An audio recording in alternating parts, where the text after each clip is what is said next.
Welcome back from me and my forehead, because today I could not be bothered to do my hair for real. If you're new here, my name is Lauren. I make videos about art, and if you're returning, welcome back. You probably noticed we have a couple of recent additions to the backdrop. The first being my lovely radiator heater that is keeping me warm because I insist on wearing a spaghetti string tank top in the middle of February. And secondly, this lovely vase of daisies to my right, which Dennis generously gifted to me yesterday. Anyways, today I'm here to solve all of your bullet journaling woes. Last week on Instagram, I asked you guys to send me all of your bullet journaling struggles, and oh boy, you guys delivered. So today's video is basically just going to be a mix of a regular plan with me. I'm going to set up my bullet journal for the month of March, and along the way, I'm going to be addressing a lot of your guys' concerns that you had regarding the art of bullet journaling. Whether you consider it to be an artistic part of your life or just a utilitarian part of your life, hopefully some of what I talk about today will give you a little bit more confidence, help you become more consistent, etc., etc. I insisted on leaving my window open while I filmed this video because I'm in my apartment by myself all day long, and if I can't at least breathe fresh air from the outdoors, I'm going to go completely insane. However, I do live less than a block away from railroad tracks and apparently underneath an airspace where planes like to fly a lot. Not to mention there's also just street traffic and occasionally the random pack of frat boys that likes to yell profanity at the top of their lungs. But barring all of that, hopefully the audio of this video will still be enjoyable for you to listen to. So I always like to do some sort of like a lettering warm-up before I get started with actually doing my bullet journal setups. I love using this time as a way to practice my hand lettering and improve on that skill, which I so rarely make time to just actually sit down and work on my lettering. Because I spend so much time just working on and for my business that I don't actually ever really take that much time to just sit down and practice. It's something I encourage you guys to do all the time, but how often do I actually make time to sit down and do it? I've been trying to slowly restructure my days, so the first half of my day is spent more on administrative business stuff, and the second half of my day, so from like 1 p.m. to like 4 or 5 p.m. is spent more on actually creating. I count filming and bullet journaling as creating anytime that I'm doing something where I'm not staring at the computer screen talking to a client or creating an ad for one of my classes or something like that. Something where I'm actually putting pen to paper and working on improving my artistic skills.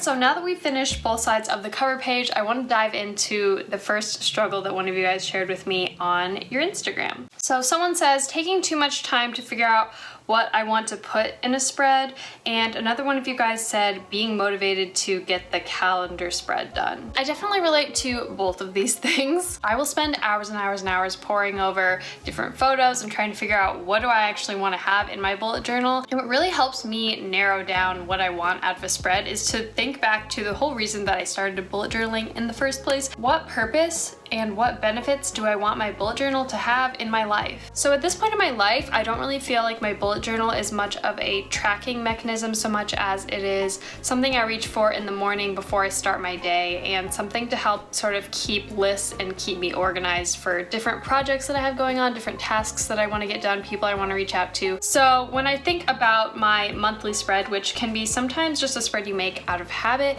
I try to figure out how can I make this spread really productive and useful for me personally. So you'll see on the left hand side of the spread, I created a little bit of a content posting tracker key thing. All it is a place that I can make a list of all the different content that I want to post online, which is just Instagram posts, YouTube videos, stuff like that. Content, oh, it just sounds so like gross when you say like, I want to make content, but it's literally just like, what things do I want to make and then take photos of and share online with you guys to help inspire you and show my style. What's been really interesting for me is my Instagram and YouTube pages have been serving a very different purpose for me lately, especially since I went full-time being a freelance artist, being a business owner. My Instagram is almost like my art portfolio. It's like my online art portfolio. I get a lot of business inquiries from my Instagram page. People will find me through my Instagram or through my Facebook page, and they will send me a message and say, hey, is this a type of project you would work on? I had someone reach out to me recently to do their wedding invitations. So my Instagram has really become a tool for me to just show the world, what do I do with my life? I'm so bad at posting on Instagram. I've been getting better at stories. If you guys follow me, I post a lot of stories. Like, I'll have weeks where I just post like 10 stories a day, and then I'll have weeks where I don't post as much, but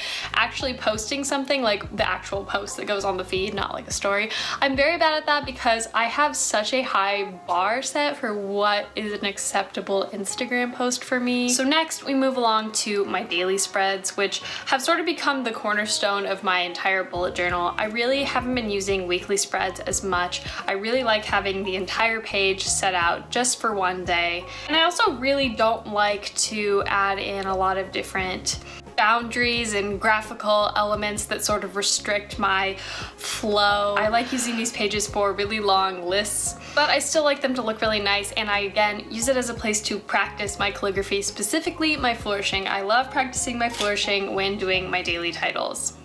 Also, I think it's worth mentioning really quickly that I've gotten to the point in filming this video where I realized I definitely started filming too late in the day, and I subsequently faced the challenge of racing against the inevitably decreasing amount of daylight that's coming into my bedroom. So towards the end of creating these daily spreads, it started to get a little bit sloppier than I would have liked, but I really didn't want to have to spend 2 whole days filming this video. That is just the price that I pay when I start filming at 3 o'clock in the afternoon and severely underestimate the amount of time it's going to take me. Also, I'm supposed to meet Dennis at the gym in like 15 minutes, so we're gonna wrap this up. Victoria says, trying not to repeat the same weekly spreads every month and coming up with new ones. I think I have a little bit of advice I can provide on this topic, and not just because when I look back at my previous bullet journaling spreads, I realize I have basically no theme or continuity whatsoever between them, but because I consider myself to be the queen of pulling inspiration from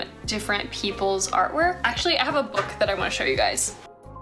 This tiny square black book was a gift from my dad. I think I got it for Christmas maybe 4 or 5 years ago, and I crack open this book whenever I want to feel like a real artist. This book is called Steal Like an Artist by Kleon. He actually has a couple of good books. The premise of this entire book is basically just talking about how grabbing aspects from different artists' work and bringing them into your own work is not considered wrong. Getting inspiration from other people is the only way to truly build your own style, and I fully stand behind that. But there's such a big difference between copying and stealing, and that's basically what this book talks about. The best advice is not to write what you know, it's to write what you like. The way that I continuously improve on and interrupt my style and bring in new elements is by stealing things from other people. Every artist does this, and it's not something to be ashamed of. The best way I can describe it is when you're scrolling through social media, when you're scrolling through Pinterest or Instagram and you have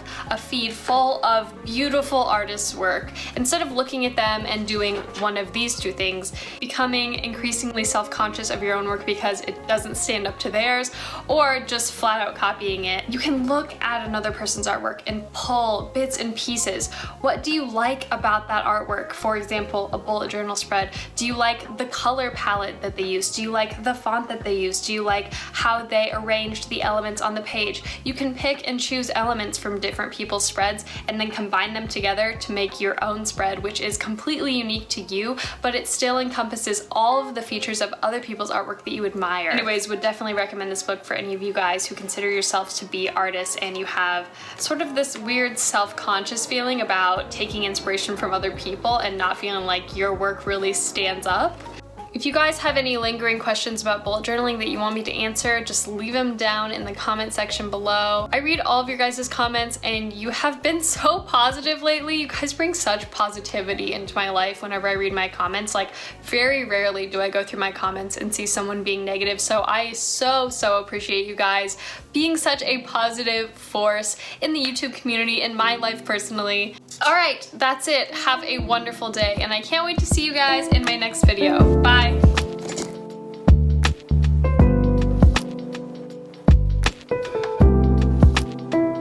Also, there's something I really feel like I need to share with you guys, and it's deeply personal.